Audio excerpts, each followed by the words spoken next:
У 2012-му я збільшив підтягування з 18 до 34 повторень приблизно за 3 місяці. Схема екстремальна, але вона спрацювала. Цей метод мені дав атлет Дмитро, переможець онлайн-турніру «Битва дворових спортсменів». Людина, яка підтягувалась понад 50 повторень за підхід. Тоді я робив нестабільні 18-20 повторень і попросив поділитись методом, та те, що я почув, мене навіть налякало. Ось схема. Перший підхід робимо до повної відмови. Потім ще 5 підходів з однаковою кількістю повторень, приблизно половина від твого максимуму. Якщо ж максимум 20, то робиш 5 підходів по 8-10 повторень, без виходу до відмови. Відпочинок між підходами 2-4 хвилини, але насправді робив більше. І так 5-6 днів на тиждень. Інші вправи прибираєш майже повністю. Я додав лише бруси в кінці тренування 3-5 підходів, не до відмови. Перші 5 тижнів результат в першому підході не росте, а навпаки падає. Я думав, що перевантажив себе, але продовжував. Після 5 тижнів нервова система адаптувалась і підтягування пішли вгору. З часом я поступово дійшов до 5 підходів по 18-20 повторень, трохи не до кінця розгинав руки, а максимум в першому підході 30+. Це цифри, в які я сам не вірив. Але ціна такого – суглоби. На той момент я дивом не отримав травму, тому схема реальна, але не для всіх і не на постійній основі. Зараз я б її точно не повторював. Напишіть в коментарях, скільки підтягувань робите зараз і якою схемою збільшували результат. Цікаво порівняти досвід. І постав вподобайку, це допомагає каналу рости. Ще один метод, який проб'є застій в ваших підтягуваннях – це метод в'єтнамських підтягувань. Коли ми, наприклад, підтягуємося 18 разів і не можемо більше зробити взагалі ні одного повторення.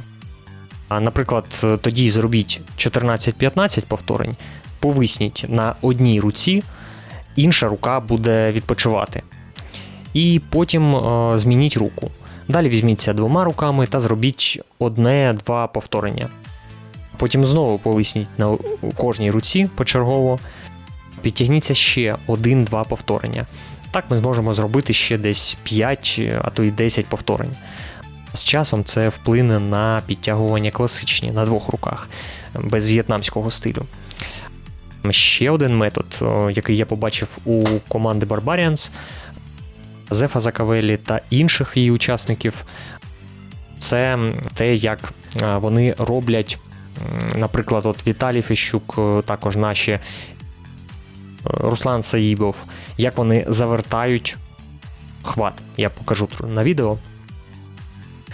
Вони використовують таку техніку під час підтягувань, коли відпускаємо пальці і прокручуємо кисть вперед.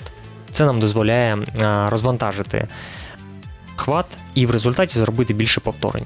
Це така своєрідна техніка, яку не всі використовують, але багато хто підтягується 40-50 повторень, загалом багато разів, вони можуть робити в такій техніці, якщо придивитись уважно на положення їх кистей. В телеграм-каналі я опублікував більш детальне відео на цю тему, тому кому цікаво, переходьте і дивіться. Шукайте посилання під відео. У мене до вас є одне питання. Чи бажаєте ви навчитися силовим елементам?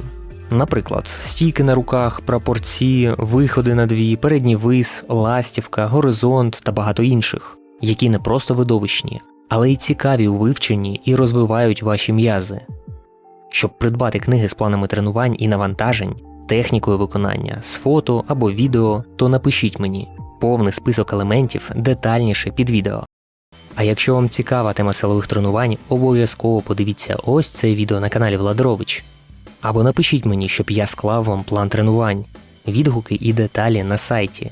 Атлет спить в кожному з вас.